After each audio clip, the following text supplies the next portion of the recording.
সমতুল্য হয়? খরা জাবার আলিফ মাদ্দা সমতুল্য হয়। খাড়া জের কার সমতুল্য হয়? খরা জের ইয়া মাদ্দা সমতুল্য হয়। জাযাকাল্লাহু খায়র ওয়া আহসানা জাযা।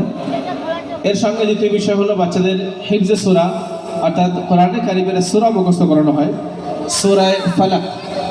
আউযু বিল্লাহি মিনাশ শাইতানির রাজীম। বিসমিল্লাহির রহমানির রহিম।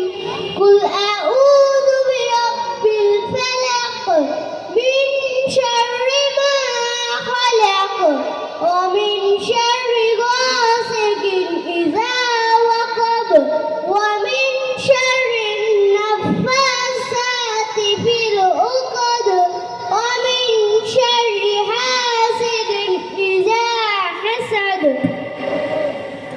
জাযাকাল্লাহু খায়র ওয়া আহসানা জাযা। এই সূরাটি কোরআনে কারিমের কত পারায় আছে? এই সূরাটি কোরআনের কারিমে 30 পারায় আছে। সূরা ফালাক কোরআনে কারিমের মধ্যে আছে। এই সূরার মধ্যে কতটা আয়াত আছে? সূরা ফালাকের মধ্যে 5টি আয়াত আছে। জাযাকাল্লাহু খায়র ওয়া আহসানা জাযা। দেখুন, আমরা কোরআনে কারিমের সূরা তো মুখস্থ করি, কিন্তু অনেক সময় সূরার নাম পর্যন্ত আমরা খেয়াল করি না যে কোন সূরা এটা, এর নামটা কি, বা এই সূরাটা কোথাও অবতীর্ণ হয়েছে, বা সূরার মধ্যে কটা আয়াত আছে। এইগুলো একটা ছোট্ট সামান্য বিষয়, যেটা একটা কোরআন সম্পর্কে নলেজ। লেনদেন সম্পর্কিত হাদিস। লেনদেন সম্পর্কিত মান গাশা ফালাইসা মিন্না, অর্থ যে প্রতারণা করে সে আমাদের অর্থাৎ মুসলমানদের অন্তর্ভুক্ত নয়। আচ্ছা, এই হাদিসটি ব্যাখ্যা বলো তো, লেনদেন সম্পর্কে হাদিসের।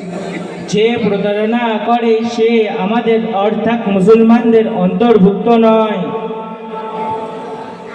এরপরে তৃতীয় বিষয়, বাচ্চাদেরকে আকাইদ এবং তার সঙ্গে মাসলা মাসাইল শিক্ষা দেওয়া হয়। অজুর ফরজ কয়টি?